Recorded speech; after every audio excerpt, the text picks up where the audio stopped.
This is Scott Becker with the Becker Business and the Becker Private Equity Podcast. We try each day to bring you 1 to 2 business or market insight episodes, plus an interview with a brilliant business leader. Today, we're thrilled to be joined by Annie Yatch. Annie's built a tremendous sort of leadership and coaching style and school called the North Star Leadership School.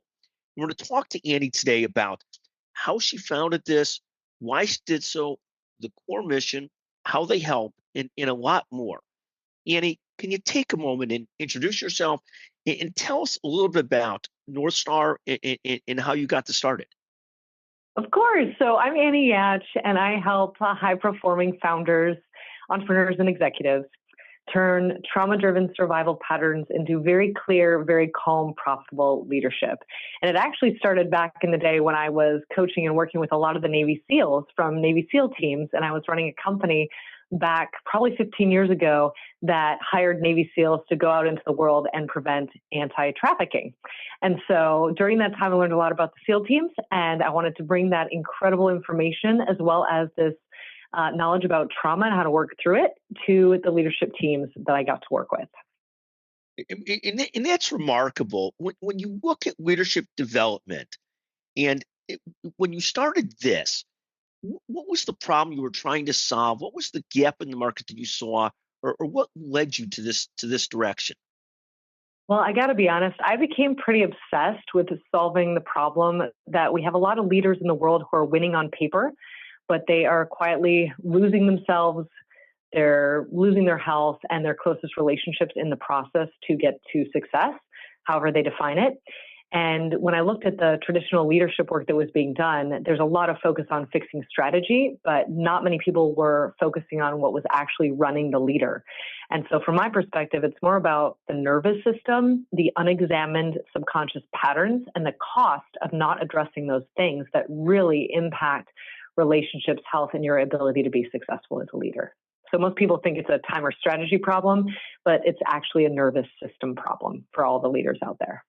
Well, and that sounds so right to me and resonates with me so right. We all know when we're in that right balance of calm and centered and purposeful that we can be effective. But when we're too frenetic, too all over the place, much harder to be centered in our leadership and much harder to be centered with the people that we're working with and the other people in our lives as well. I love that. 100%. You talk a lot about purpose-driven leadership. What does that look like in practice? And how does that feel for organizations, leaders that are running real organizations under pressure? What does purpose-driven leadership mean when you talk about it? Well, I think what I've realized is that purpose-driven leadership really starts with the emotional feeling of what we want to create for the teams that we lead. And so often I see that people end up in survival mode leadership where they don't focus on the emotion they want to create. They focus on a tactic or a strategy. And when you focus on the emotion that you want people to experience or feel around you, it actually increases your ability to make more quick decisions, and it can prevent your team from turning over because they're so emotionally charged by that focus point. So for me, purpose-driven leadership goes all the way back to what is the emotion we're trying to create for the team that allows them to stay driven, motivated, and on task. It really is a huge difference from survival mode leadership. And that's really the contrast I'm trying to show, that there's a difference between purpose-driven leadership and survival mode leadership. And what does that look like in practice, in business? It sounds almost like some of the things you always hear about, when you see it. And it does sound like that. But what does that look like in practice when people are creating that right team versus running on survival mode or panic mode and so forth? Well, I think that when people run on panic mode, the nervous system is really, you're losing hours every week. You're staying in a loop around decisions you're trying to make. Your revenue typically gets locked at a certain level because you can't think outside of the box in a very innovative way to boost that revenue. What I find for most people is that you will see this show up where their revenue has been caught in sort of the same range for multiple years. And so when they do the work and they're more purpose-driven and they're focusing on the emotional outcome they want to create with their team, suddenly you get hours back every week. Your decision cycle is reduced dramatically. Revenue becomes unlocked. And honestly, the biggest change that I see is that the teams are much stronger because there's lower turnover and people are so much more motivated and in alignment with the CEO's goals. Thank you. When you first start working with leaders, and so much of what you say resonates so clearly with the things that I see and think about and struggle with myself. So it just sounds so right on. What are some of the most common blind spots or patterns that you see amongst high performers? Oh my goodness, I love this question. Thank you so much for asking it. So, what I see is the top three blind spots. Number one, a lot of the entrepreneurs I work with who are genius are emotionally outsourcing. So, they're taking responsibility for everybody else's feelings, but they don't necessarily share their own expectations, their needs. And that tends to lead into levels of resentment and burnout for that entrepreneur. So, that's the first one, this emotional outsourcing or emotional management of others. Then they confuse over responsibility with leadership. So they feel like they're carrying everything because somewhere along the way they learned that being needed equals being safe or being worthy. And so they're caught in that loop around, I have to take responsibility for everything, I have to manage everything, I have to bear the weight of everything. And then the third blind spot is they live in this permanent state of fix it mode. So they're excellent problem solvers, but instead of going into more innovation around what they can do with their genius level, they go into fix it mode. And that keeps them very reactive, transactional, and it cuts them off from their own intuition and power. And what can leaders do about these blind spots? How do you work to fix those or see those more clearly or get yourself more on track? So I have a process that I work a lot of leaders through, which is called superpower versus kryptonite. And what I do is I help to identify the recurring pattern in how they create revenue that limits their ability to move them forward. And once the CEO sees, oh my God, this is what I've been doing to myself, it's a very easy fix because then they don't want to run that same pattern over and over again. So usually in less than an hour with any leader I've ever worked with, I can identify what's been holding them back throughout their entire career. It's something they typically have never seen before. And that's the entry point for all the change that they want.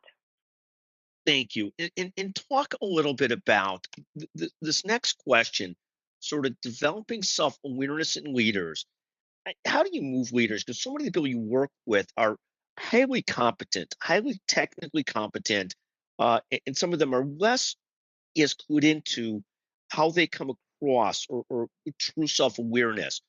How do you work with people on that shift from being great at what they do to being truly more broad and more self-aware, almost like that 360 view of themselves?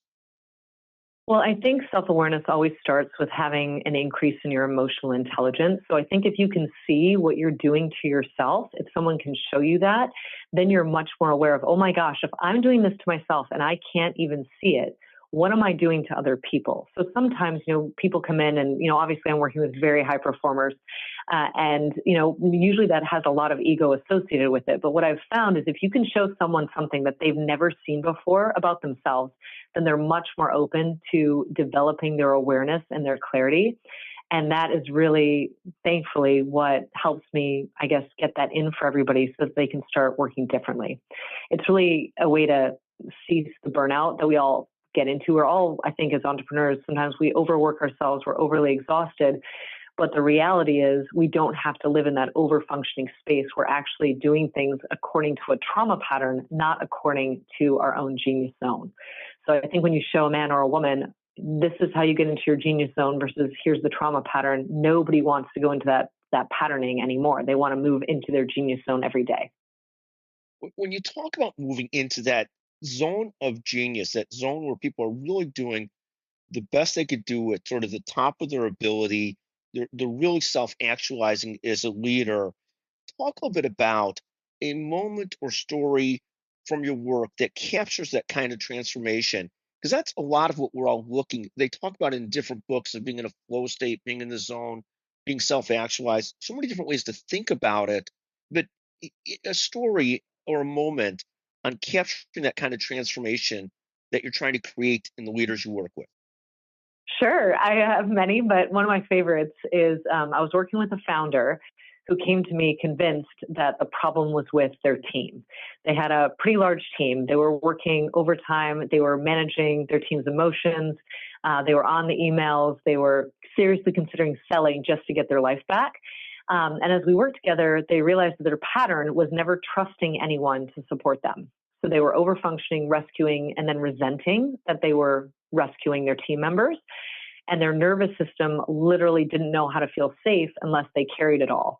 So about, I would say probably 3 weeks into the coaching program, they had started delegating a bunch of different key responsibilities. They had shortened their decision-making cycles from days to minutes, and they started having dinner with their family again 5 nights of the week, which is it was a pretty huge change because they would skip dinners all the time. But what was even cooler for me was that they found an extra 750,000 in the company that they didn't even realize they had, that they use now for a new offer. So it was really incredible. The real transformation from my perspective is that now they're spending more time with their family. They're not as stressed. They're in this peaceful environment in their home, and their business is thriving in a whole new way because they're not trying to do it all. So that's one of my favorites. That's a gentleman who runs a big real estate company We, that I we, work we, with. we love that. We love that. Talk about as leadership evolves.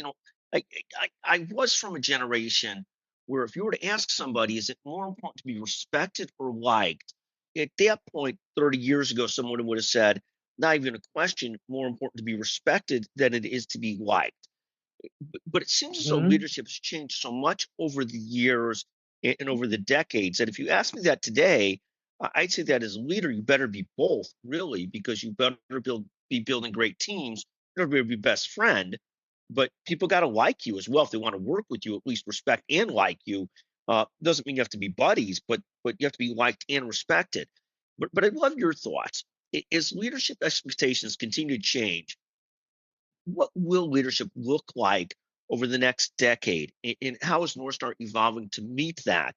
What skills or mindsets, or how do you look at leadership as things are evolving? And how do you help people as leadership evolves? Well, I think as leadership evolves and people start to realize that strategy or buying a new program or a new process isn't the answer, I think the next decade of leadership is going to really belong to the people that can hold more complexity. So being able to be respected and loved with less chaos in their bodies, right? So leaders who can regulate their nervous system, who can create psychological safety and still make really firm, really decisive calls. And I think some of the skills we're going to see people building are going to be skills like self-regulation, so managing themselves emotionally, physically, mentally, very honest communication that allows you to feel more connected to the person and that reduces a lot of defensiveness.